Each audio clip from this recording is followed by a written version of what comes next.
હાલો મિત્રો, જય શ્રી કૃષ્ણ, રાધા રાધે. મારા નવા બ્લોગમાં તમારું સ્વાગત છે. તો આપણે આગળ શું કરશી તમે જોજો.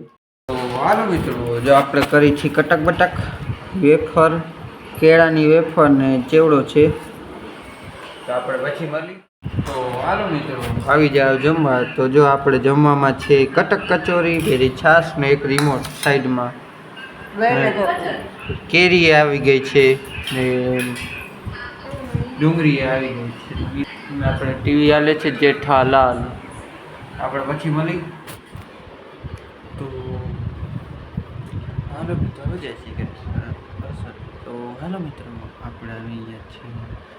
આપણે બપોર ભૂજી ગયા હતા. તો પછી ઉઠ્યા, થોડુંક મોટું ધોયું, ચા નાસ્તો કર્યો, એ બધું કર્યું. એમાં 6 વાગી ગયા. તો આપણે હવે આગળ શું કરશે ને એ બધું આપણે તમને કહીએ. તો આપણે પછી મળીએ.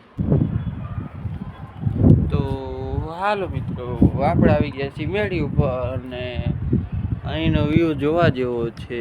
તો જુઓ. क्या बात है सर, क्या बात है सर, क्या बात. આ મીરાબેન આવી ગયા છે. આખો વ્યૂ તમને દેખાડું. ઓલી ખરીદ જોયો તો કાલે જ જોયો તો, પણ અત્યારે ટાઈમ ફેર છે અને મીરાબેન પાછા હાલવા માંડ્યા છે.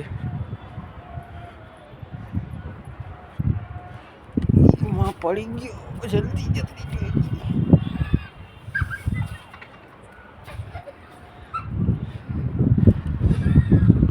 મિત્રો હે ને, કાલે મસ્તીના ફોટા પાડ્યા. એ મસ્તીના હો. જો હું અહીંયા ઊભો રહી જાઉં આમ સીધો, મેળવતો જતો આમ ઊભો રહી જાવ અને થઈ જાય ઓલું કાળું. સ્ક્રીન થોડી કરી નાખું બરાબર.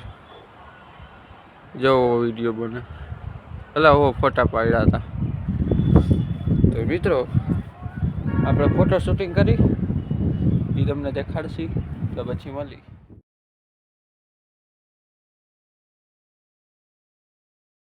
તો હાલો મિત્રો, જો મીરાબેન શું કરે છે, આ બોટલમાં ભરે છે. કેમ મીરાબેન? હાલો, થાકી ગયા છે આજે. તો હાલો મિત્રો, આપણે નીકળી ગયા છીએ છાશ લેવા. આપણે છાશ લેવા નીકળી ગયા છીએ. તો આવી રહ્યું જો બધું. આપણે દુકાને જઈને છાશ લઈ બસ ઘરે જાય. ઘરે શું છે એ જોઈએ આપણે. તો હાલો મિત્રો, આવી જાવ ભાખરી ખાવા, ઘીવાળી ખીચડી અને રીંગણા બટેકાનું શાક. જય શ્રી કૃષ્ણ, રાધે રાધે. લાઈક સબસ્ક્રાઇબ કરવાનું ભૂલતા નહીં.